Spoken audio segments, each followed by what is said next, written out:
રોજ સવારે અને સાંજે દેવી કવચ અવશ્ય સાંભળો. દેવી કવચ. ઓમ ચંડિકા દેવીને નમસ્કાર. માર્કંડેયજીએ કહ્યું, હે પિતામહ, જે આ સંસારમાં પરમ ગોપનીય અને મનુષ્યનું બધી રીતે રક્ષણ કરનારું છે, અને જેને તમે અત્યાર સુધી બીજા કોઈ સામે પ્રગટ ન કર્યું હોય એવું કોઈ સાધન મને કહી બતાવો.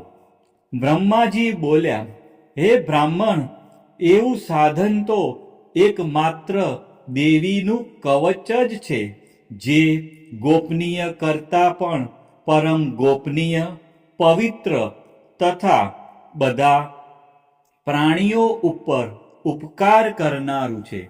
હે મહામુનિ, તે તમે સાંભળો.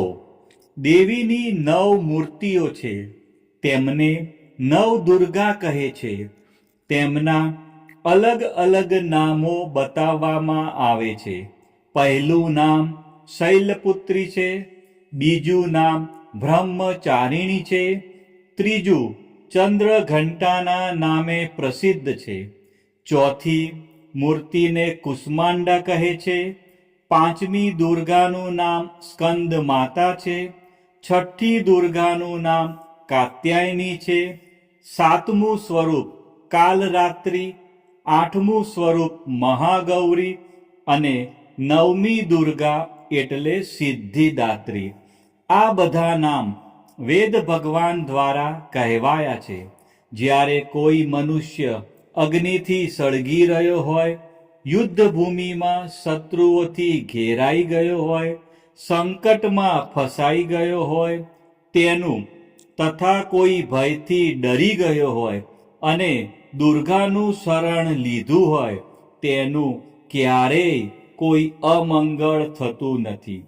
યુદ્ધના સમયે મુશ્કેલી હોવા છતાં પણ તેને કોઈ વિપત્તિ ઉદ્ભવતી નથી. તેને શોક, દુઃખ અને ભય પ્રાપ્ત થતા નથી. જેમણે દેવીનું ભક્તિપૂર્વક સ્મરણ કર્યું છે તેમનો અભ્યુદય નક્કી છે. હે દેવી, જેઓ તમારું ચિંતન કરે છે તેમનું તમે ચોક્કસ કલ્યાણ કરો છો, રક્ષણ કરો છો. ચામુંડા દેવી પ્રેત ઉપર આરૂઢ થયેલા હોય છે અને વારાહી પાડા પર સવારી કરે છે. એન્દ્રીનું વાહન ઐરાવત હાથી છે, વૈષ્ણવી ગરુડ પર આવે છે અને માહેશ્વરી આખલા પર આરૂઢ થયેલા છે. કૌમારીનું વાહન મોર છે, વિષ્ણુ પ્રિય લક્ષ્મી કમળ પર વિરાજમાન છે અને તેમના હાથમાં લાલ કમળ છે. આખલા પર આરૂઢ થયેલ દેવી ઈશ્વરીએ શ્વેત વસ્ત્ર ધારણ કરી રાખ્યા છે. બ્રાહ્મી હંસ પર બેઠેલા છે અને બધા જ આભૂષણો ધારણ કર્યા છે. આ બધી દેવીઓ માતાઓ યોગ શક્તિઓથી સંપન્ન છે, જેઓ અનેકવિધ આભૂષણો પહેરવાથી શોભે છે. તેમણે અનેક રત્નો ધારણ કર્યા છે, ક્રોધથી ભરેલી છે અને ભક્તોનું રક્ષણ કરવા રથમાં બેઠેલી છે. આ દેવીઓના હાથમાં શંખ, ચક્ર, ગદા, શક્તિ, હળ, મૂસળ, ખેટક, તોમર, કુહાડી, દોરડું, કુંત, ત્રિશૂળ અને ઉત્તમ ધનુષ્ય ધારણ કરેલા છે. દૈત્યોના શરીરનો નાશ કરવો અને ભક્તોને અભયદાન આપવું, દેવતાઓનું હિત કરવું એ તેમના શસ્ત્ર ધારણનો ઉદ્દેશ છે.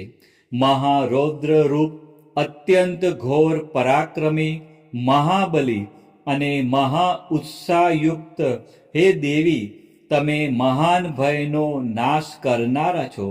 તમને મારા નમસ્કાર છે. તમારી સામે જોવું પણ મુશ્કેલ છે.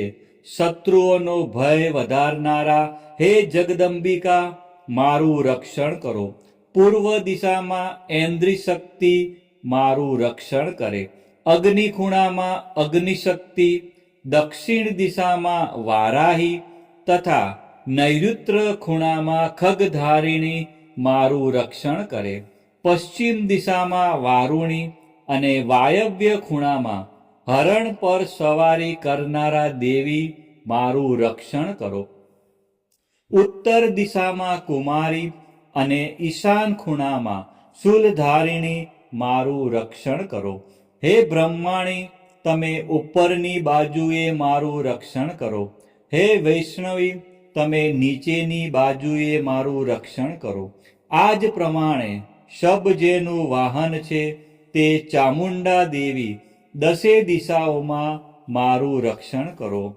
જયા આગળની બાજુએ અને વિજયા પાછળની બાજુએ રક્ષણ કરે. ડાબા ભાગે અજિતા દેવી, જમણા ભાગે અપરાજિતા મારું રક્ષણ કરે. ઉદ્યોતિની શિખાનું રક્ષણ કરે અને ઉમા મારા મસ્તક પર વિરાજિત થઈને મારું રક્ષણ કરે.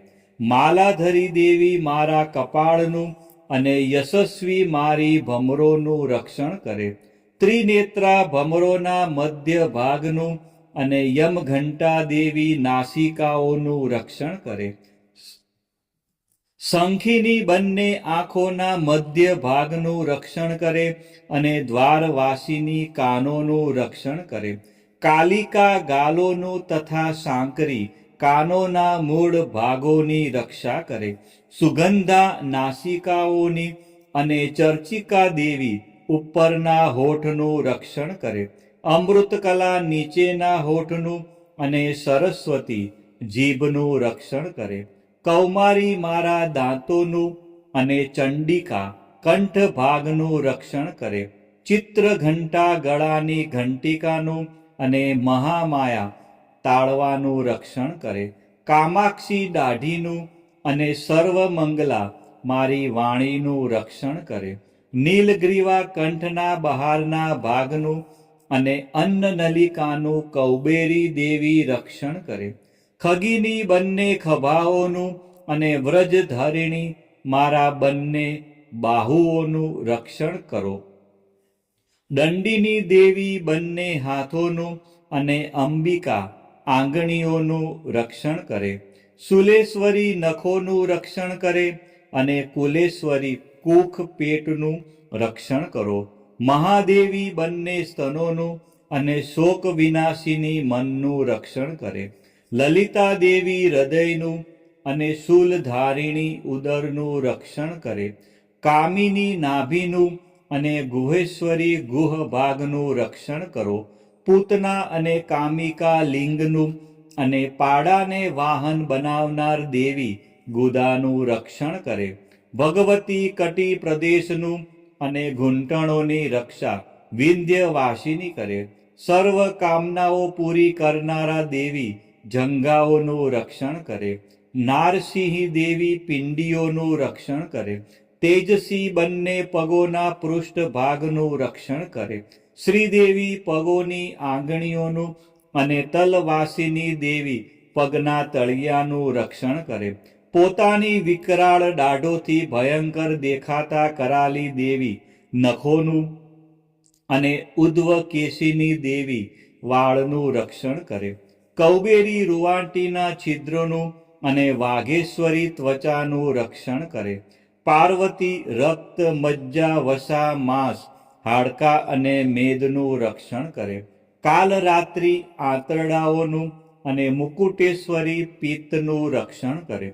પદ્માવતી કમળ કોષોના મૂળ આધારનું અને ચૂડામણી કફનું રક્ષણ કરે. જ્વાળામુખી નખોના તેજનું અને અભેગા સમસ્ત સાંધાઓનું રક્ષણ કરે. હે બ્રહ્માણી, તમે મારા વીર્યનું રક્ષણ કરો. હે છત્રેશ્વરી, મારી છાયાનું રક્ષણ કરો.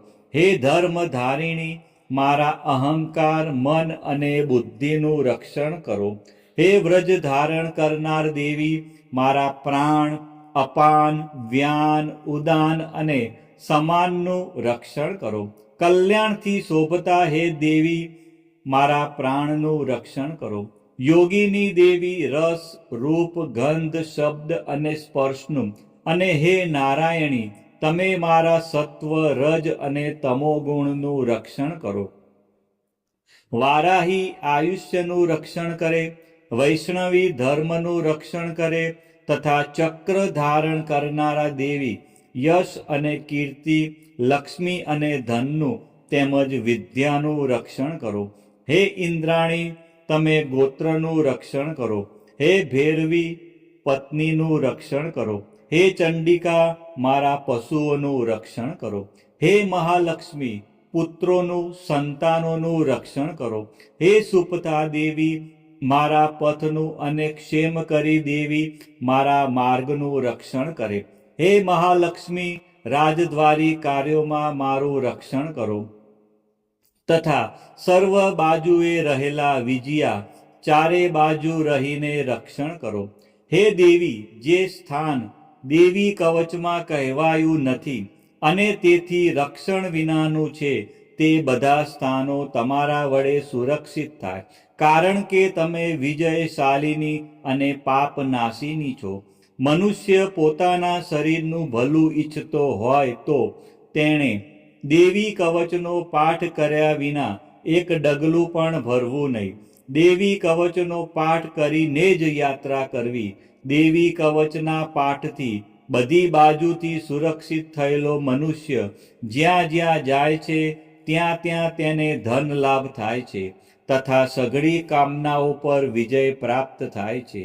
તે જે અભિષ્ટ વસ્તુનું ચિંતન કરે છે તેને તે અચૂકપણે પ્રાપ્ત કરી લે છે. તે મનુષ્ય આ પૃથ્વી ઉપર અતુલ ઐશ્વર્ય પામે છે. દેવી કવચથી રક્ષાયેલો મનુષ્ય નિર્ભય થઈ જાય છે. યુદ્ધમાં તેમનો પરાજય થતો નથી તથા તે ત્રણેય લોકમાં પૂજનીય બને છે. આ દેવી કવચ દેવતાઓને પણ દુર્લભ છે. જે આ દેવી કવચનો દરરોજ 3 સંધ્યાએ શ્રદ્ધાપૂર્વક પાઠ કરે છે તેની દૈવી કલા પ્રાપ્ત થાય છે તથા તે ત્રણેય લોકમાં પરાજિત થતો નથી. એટલું જ નહીં, તે અપમૃત્યુથી રહિત થઈને 100 કરતાં પણ વધુ વર્ષ જીવે છે. દેવી કવચ ધારણ કરનારા મનુષ્યની રાજા તરફથી સન્માન અને વૃદ્ધિ થાય છે. આ દેવી કવચ મનુષ્યના તેજની વૃદ્ધિ કરનારું અને ઉત્તમ છે. આ દેવી કવચનો પાઠ કરનારો મનુષ્ય પોતાની કીર્તિથી શોભા પામીને પૃથ્વી ઉપર પોતાના સુયશ સાથે સાથે વૃદ્ધિ પામે છે. જે પહેલા દેવી કવચ કરીને સપ્તસતી ચંડી પાઠ કરે છે તેની જ્યાં સુધી વન પર્વત હોય ત્યાં સુધી તે આનંદથી યુક્ત આ પૃથ્વી ઉપર રહે છે. તેના પુત્રો પૌત્રો સંતાન પરંપરા બનેલી રહે છે.